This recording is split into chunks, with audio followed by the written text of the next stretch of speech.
Hello dear traders, my name is Tim and these are the main trading ideas for current trading session. First of all, let's discuss the situation with dollar index. The dollar index is consolidating near 103 points. Market participants are waiting for the Fed meeting, the result of which will be summed up tomorrow evening.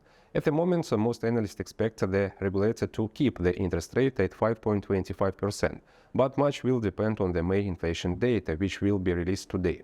According to forecasts, the consumer price index in the US will slow down from 4.9% to 4.1%. If expectations are confirmed, the Fed will have one more argument to keep the rate unchanged.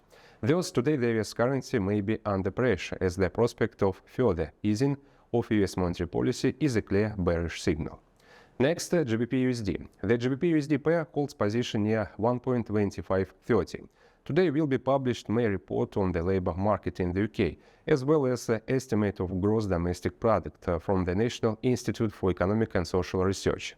At the moment, analysts expect a reduction in the number of applications for unemployment benefits, while the average wage in April may increase by 6.1% after 5.8%.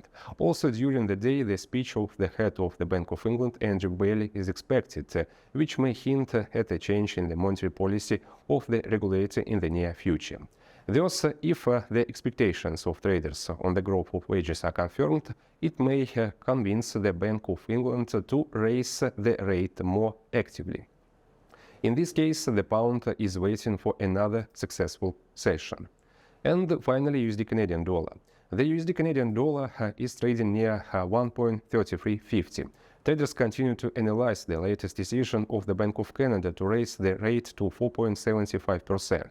In a monetary policy statement from the Bank of Canada, Mark said that inflationary pressure could become sustainable at these levels of consumer spending.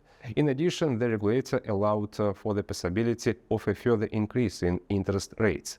Additional support for the Canadian currency is provided by the potential for a decline in the dollar, as well as the likelihood of oil prices returning to their previous highs against the background of the decision of the OPEC countries to further reduce oil production.